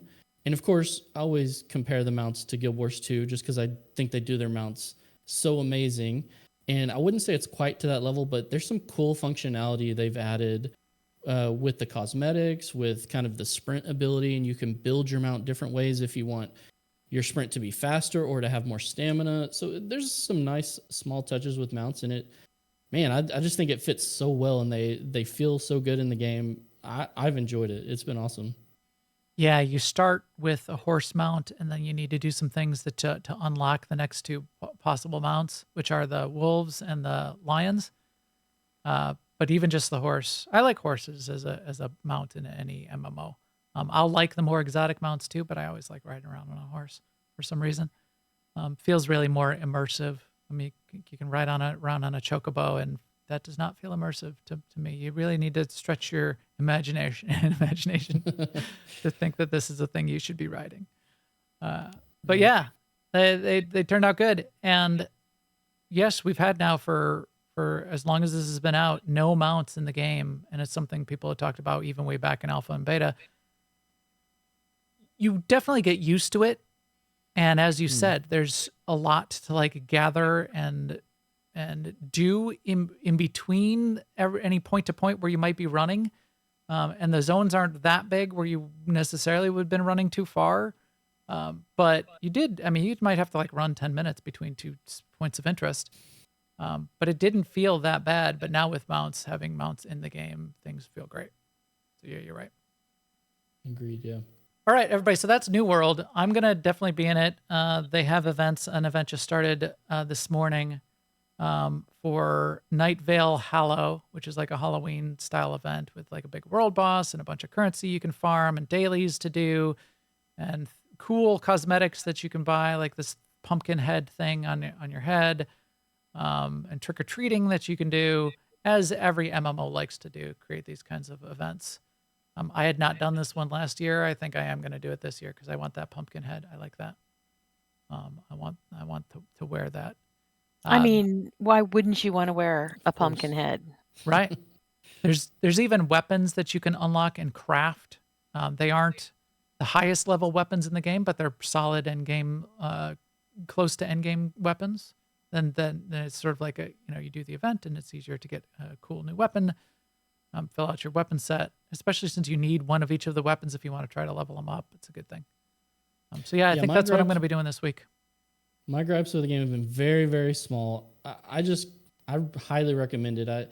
I put this in the category of, since it's a non-subscription game, I just think it's a perfect MMO to pair with maybe your subscription game to jump into at any time. And yeah, that's a good point. The non-subscription, and you had to buy this latest expansion if you want to get past level 60 and do the new stuff.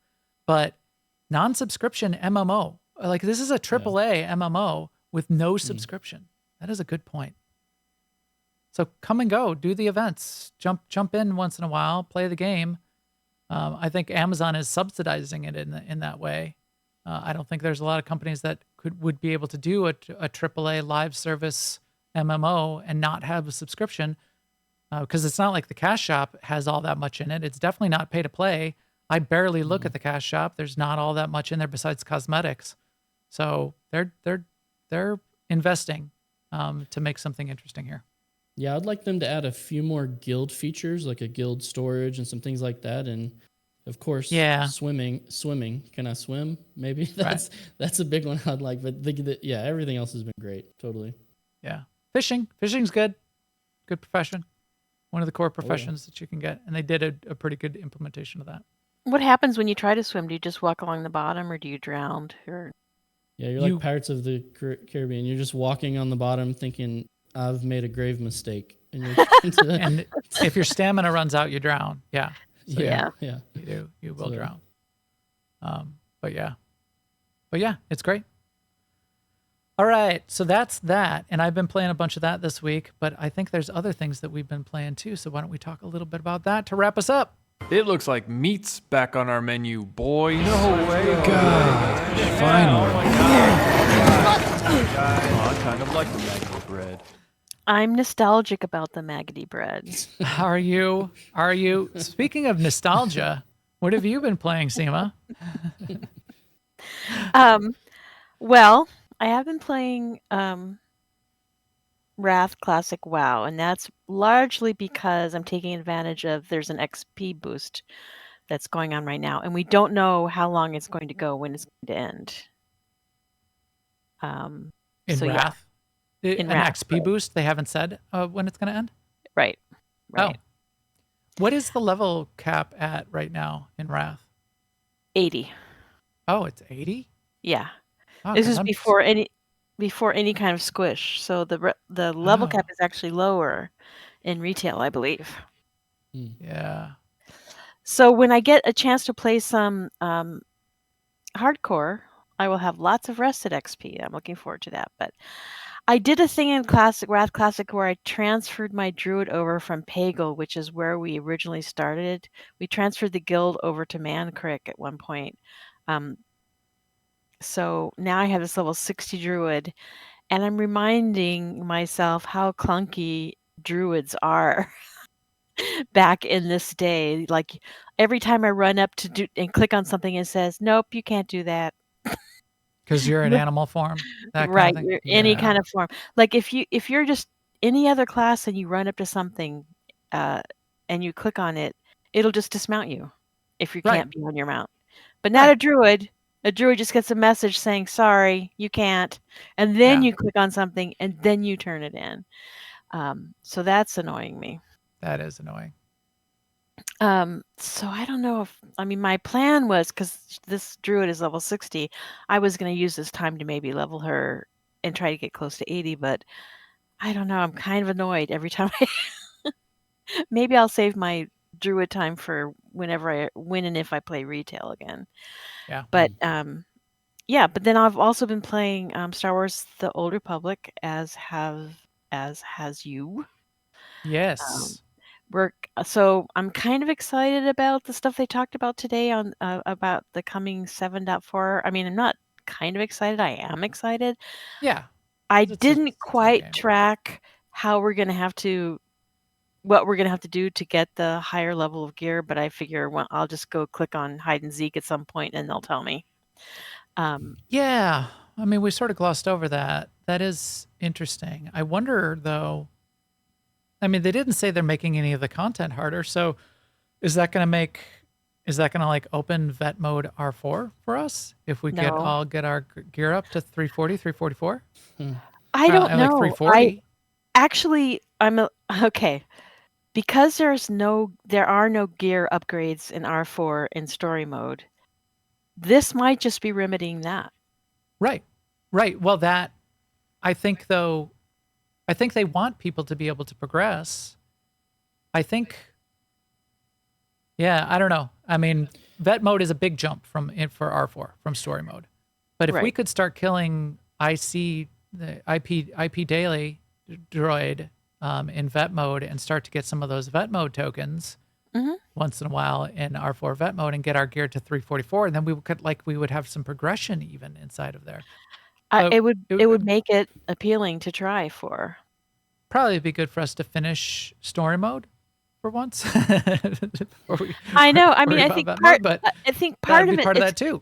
I mean, we're not super like gear focused, but at the same time, we're just going and beating our head against Lady Dom for no particular reason other than just to have done it.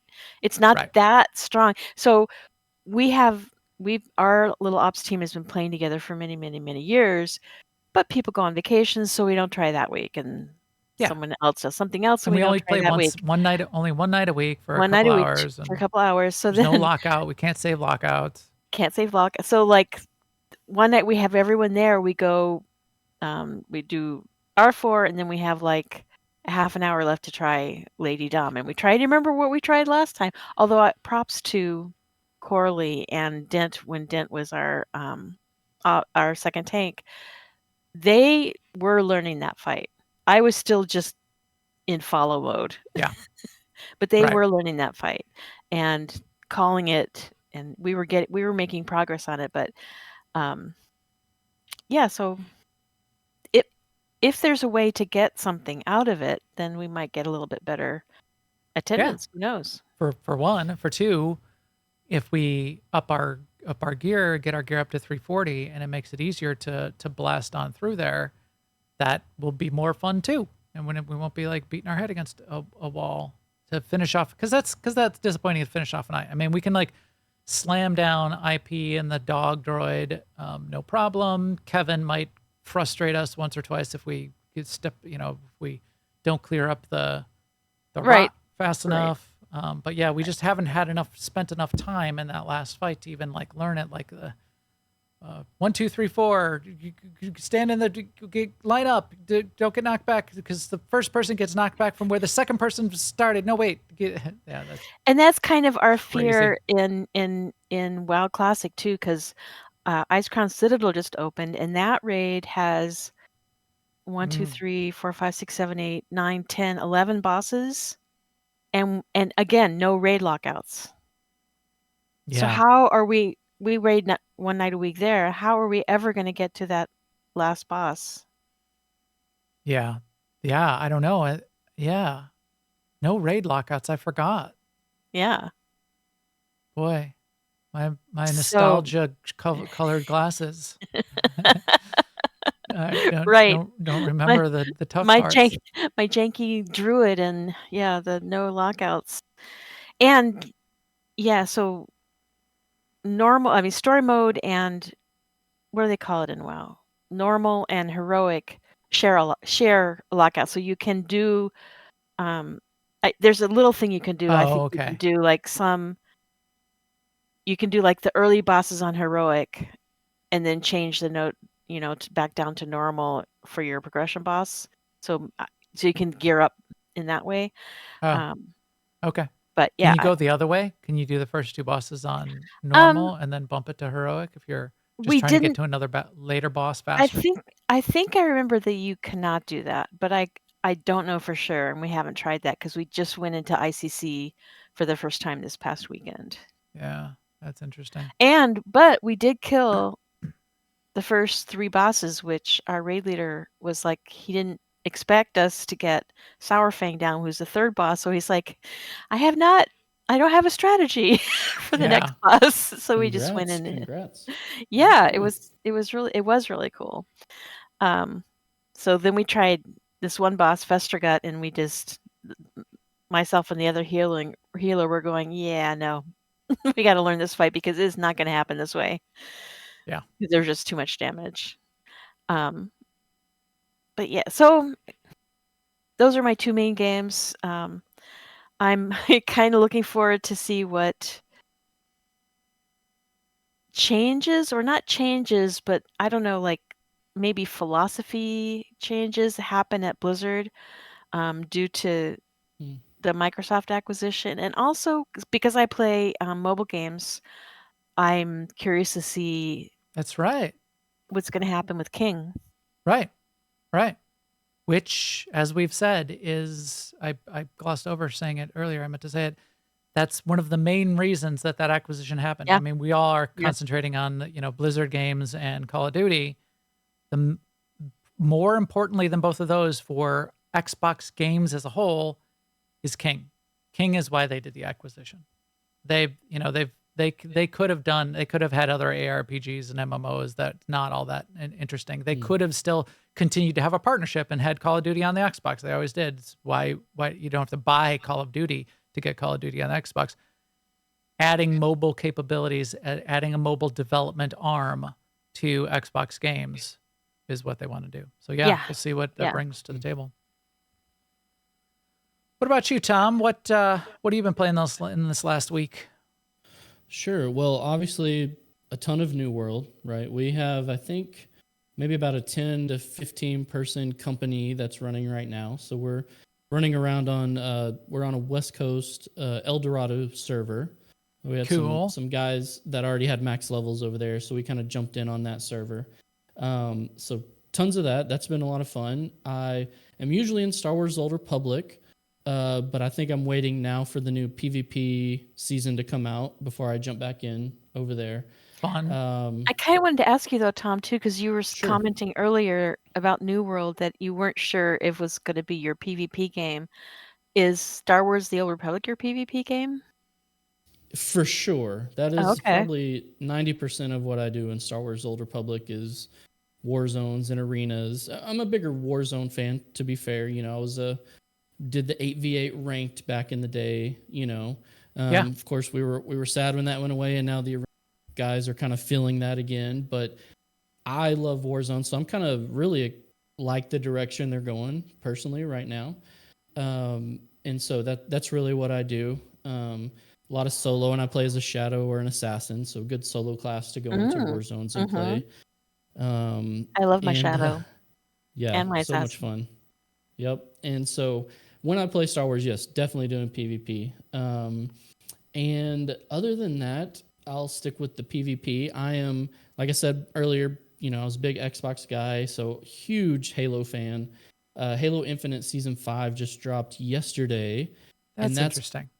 Also one of those games in this realm where at launch seemed rushed out the door. You know, if you're a Halo fan, at the launch, there's only maybe 4 playlists that you could play. So not very Halo. They didn't have Forge at launch, which is now really fleshed out. They just added AI enemies to Forge. So you have people making their own firefight modes and AI PvE modes in Forge, which is really cool. And they have a ton of playlists, lots of new weapons. So it's just in a great place right now. And so, you know, I'm doing all my placement matches in ranked and all that. And yeah, just, you know, since Halo CE, you know, I've been a huge fan. So that's always play that on new releases. Man, I haven't played Halo in years, but especially Halo original and then Halo once Halo multiplayer went networked multiplayer first went into Halo. I worked at Microsoft at the time, and I was a beta Halo tester. 2. Yeah.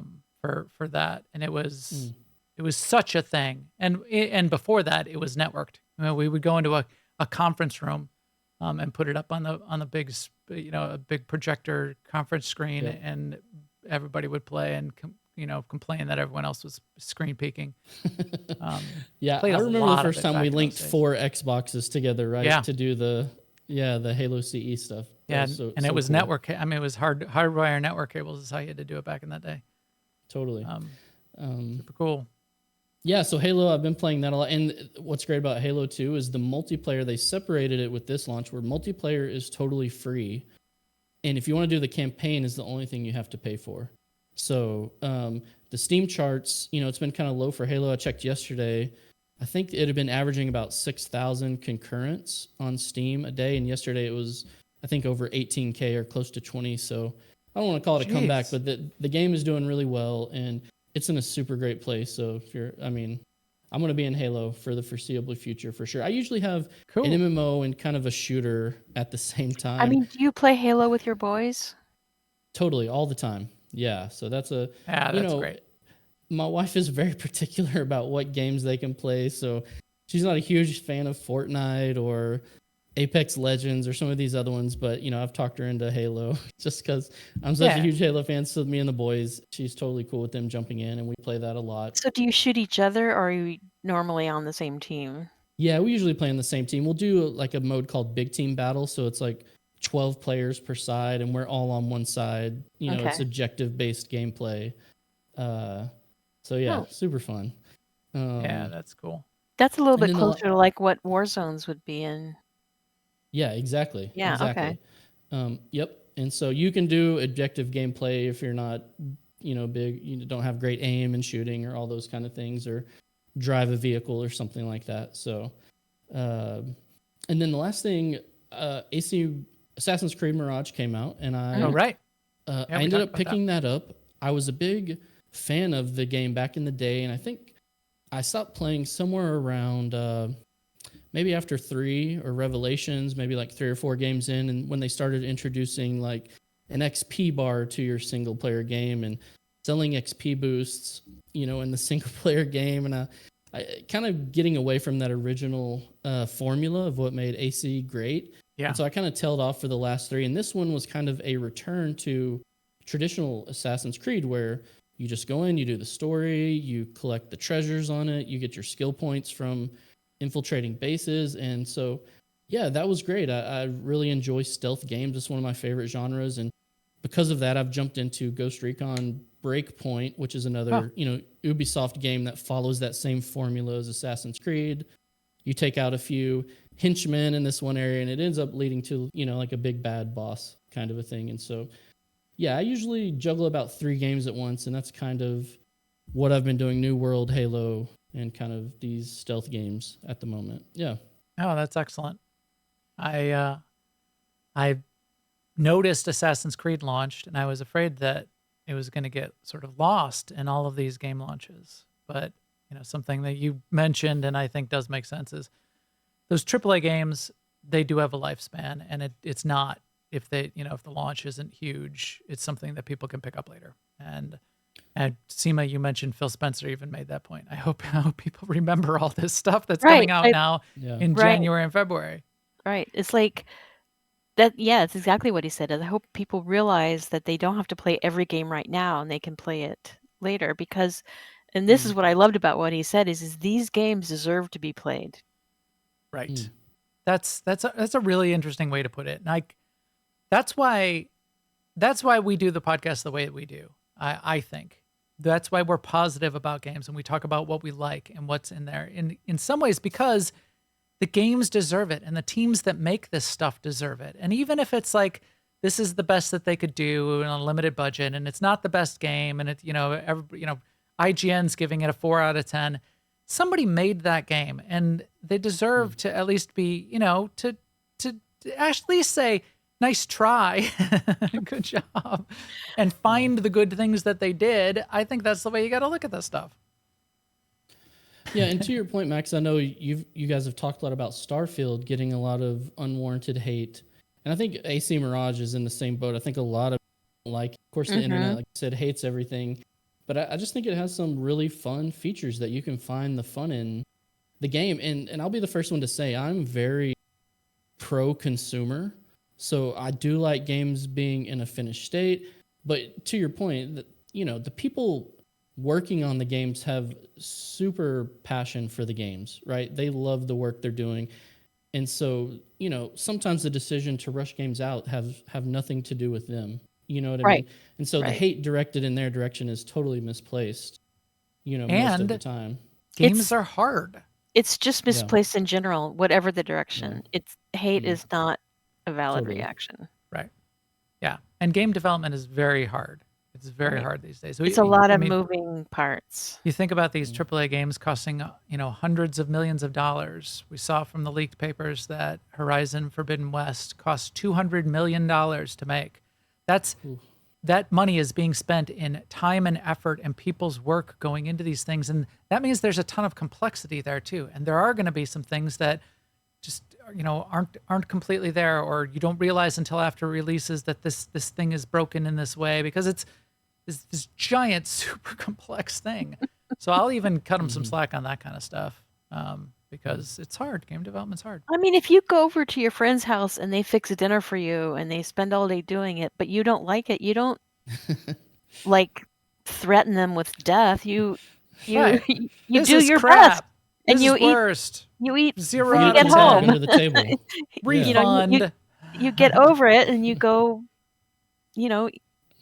You eat some other dinner then. I mean, everybody's entitled to their opinion and entitled to want to refund a game if it doesn't work out for you. Yes, that's perfectly absolutely. Fine. Yes. You're not entitled to make death threats on anyone, anywhere. And you're not a professional reviewer, interweb, all you people on the internet. I was thinking about this the other day. Somebody was talking about this in the context of movies. Remember back 20 years ago, Roger Ebert and Gene Siskel, and when movie critics were like this revered, the people who understood film and movies, and we relied on their points of view to be able to really get a critical analysis of a movie. None of that exists anymore. Everybody's like a professional movie reviewer, and everybody's a professional game reviewer now, or thinks they are. And they think that their hot take is some kind of balanced, well-formed thought, and it's not. It's not. You know what I do like, though, that you can now get for every TV show and every movie? It's every time I watch the end of something, and I have this reaction where I go, what just happened? I can go read on the internet. What does the final thing mean? And then Right. get a bunch of people's opinions, but at Right. least gives me some inroad into like how I think about it when Right. instead of just having it be Opinions, questionable. community, thoughts, discussion. That stuff is Yeah. great. But your evaluation that, a game is, objectively bad or good based on your asinine hot take, that you can say you didn't like it. That's entirely valid. Right. But you are not a professional reviewer. You don't know. And in our kind of group, a group of dads and older guys playing games, I want games to be an escape in a way. I want it to be a stress reliever. I'm not playing a game and writing down all the bad things that I see in the game to post on the internet later. I want to get away from that stuff. I want it to be enjoyable and fun. Yeah.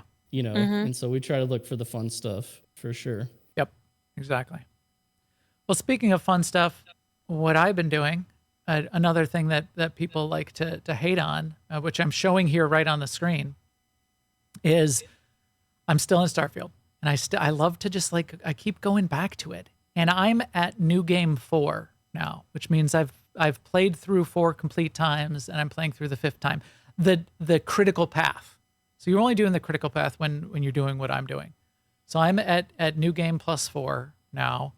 And you do this mini game, which everybody loves to hate on the internet also. It's like, why do you got to do this mini game every time I want a power? Because if you're going to upgrade your powers all the way to the very end, you're actually going to end up doing this 240 times, which is a lot, but I don't mind it. It's fine. It's just a little thing you got to do. You got to get the little glowing bits in the air, and then you get your power. You get your magical power. It's what it works. And you're only doing it 240 times if you're kind of doing it wrong. And that's the whole point of Starfield. And the story, if you're listening to the story and paying attention, you're following the path of one of the antagonists if you're going to go and do what I'm doing. Because you meet this entity and basically tells you, yeah, I'm a jerk. I blast through. I murder everybody in my path. I go because I'm just seeking out this power, and it's you can tell they're bored with their life, and they're bored. The message to you that you should be taking away from that is if you're the person that's going and doing and getting bored by this puzzle, going and doing it 240 times, you're doing it wrong. You're the bad guy. You're the baddie. So don't rant about it. But I keep getting drawn back to it, and I keep having fun. And in fact, minor spoiler. It's talked about quite a bit. But you're rebooting every time you get to the end and go into New Game Plus. But things can be a little bit different. And so I guess mute if you don't want to hear. And it's only a chance that it might be different. But if you don't want to hear it at all, mute for the next 90 seconds. I got into a new version of the universe. So I go to the lodge, and the doors open, and it's me. It's my character standing there. And everybody else, but my character's there. And I walk up, and my character, me, tells me what is going on. So it turns out you end up in a universe where there's a version of you still in the universe, as if your character when you first played the game. Your level 1 character is there starting the game. And if you want, you can tell your level 1 self, hey, buddy, it's okay. I know this all seems wild to you, but you got this. Why don't you come join my crew and come with me on this journey? Wow. And then the other version of you ends up as somebody you can put on your crew and bring on your spaceship and bring along with you. So that's and there's a dozen of these possible twists to reality that you can end up with in the new game. So that's what I've been doing. Bunch of SWTOR, a little bit of Starfield, bunch of New World. One other game that I played last week that we forgot to talk about, maybe I'll save for next week to talk about a little bit, is Enshrouded, which is another survival game that's in early access. I'll talk about it next week. It's actually pretty good. And I've got some video for it. I'll get to that. But yeah, I spent the weekend with my daughters in Iowa City, not playing games. So even with that, I played all these other things around that. But that's what I've been doing too. Maybe to finish it up, we've been going plenty here. Why don't we just spend 2 minutes? I wanted to get to one of these key questions that you had, which I think, because we've been kind of dancing around the other one about the long tail on games, but you asked when we're getting ready for the show, Tom, about have we always played this many games? And sort of like where has that gone? And you talked about you've got like an MMO and a shooter on the side, and sort of like a pair of games or a couple games or a lot of games. And so my evolution has gone from playing only one game at a time, and that's the way I used to. I used to be a single MMO player, and so it was a lot of WoW. It was Ultima Online before that. It was a few. I rotated through a few MMOs after I stopped playing WoW, but I'd play a single MMO and then I'd go to the next thing. Mm-hmm. About the time, a few years after the launch of Star Wars, when Star Wars content cycle started to slow down, especially since we were doing the podcast, I always had Star Wars as my main number one game, but definitely started to branch out then. I started to branch out and have a second game that I would end up playing at least. And that second game would often be an MMO. I've always been an MMO player, but sometimes it would be a single player. It would be an RPG, or it'd be something else that would launch. I played Overwatch. I played Hearthstone. I played, all those kinds of things as they were coming out adjacent to the Blizzard stuff that I was playing at the time. And then as it sort of evolved and as games really started to grow and take off and the Steam library started to grow, I started to expand out even beyond that. And now, especially because what I like to listen to in terms of podcasts, and I hear about all these new games and what we talk about on the podcast, now I'll do I've got a main game, I've got maybe a secondary game, and then I'll have a bunch of appetizers that I'll spice up the week in between. And that may end up being 3-4 other games that I'll just do a little bit of, or do a half hour here and there, or try because there's a demo. That's where I've sort of evolved to now. So does that answer your question? Yeah, that's very interesting. What about you, Sema? Are you the same So way? it's kind of an evolution, right? So I started out also very focused on WoW. I mean, because I didn't play early enough to catch Ultima Online or EverQuest. But at some point I did start branching out, and I played Rift, and I played EverQuest 2, and I played Guild Wars, and then Star Wars: The Old Republic came, and I kind of have settled down into 2 MMOs, and then I haven't evolved to the point. The thing is, when you play an MMO, you kind of embrace that wanting to do all of it feeling. Yeah. So the reason I say it's an evolution is because Jeff is at this point, Max is at this point where he can play a game without wanting to do all of it. Everything. Yeah. Yeah. I've broken myself of the completionist of Right. even completing an event, like a holiday event. I don't even complete those all the way anymore necessarily, But which is an evolution. Yeah. right. And like you'll talk about a game and say, I really, really like this game. Of course, I never finished the main story, I'm like, okay, I'm not there yet. But I do like to exercise my, puzzle brain and numbers and words and stuff. And that's where the mobile games come in, for sure.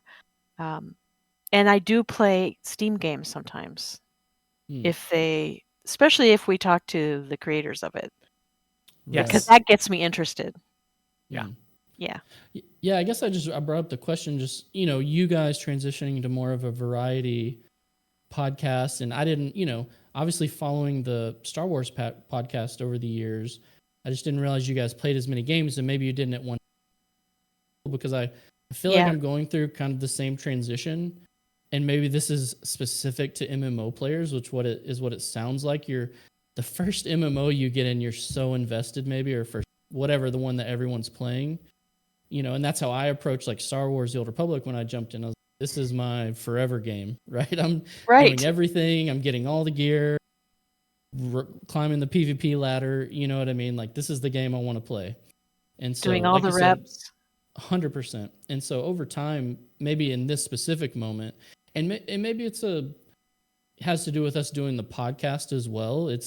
I want to be very knowledgeable of what other games are doing to an extent, and kind of sample what they're doing really well and what is fun about other games. And so, yeah, I feel like I'm starting to play a lot more games and maybe kind of getting past that one. And I think it's okay though, because like you said, there's tons of amazing games, and to limit yourself, at this point in time is kind of would be sad. I don't know. So yeah, that's just why I brought that up and why I was interested in what your guys' evolution looked like as MMO players over the years. I think it's a great question. I still have that MMO mindset too or maybe it's not an MMO mindset, but it's my mindset of like, it's very easy for me to say, oh, I'm not going to try that game because I don't like X.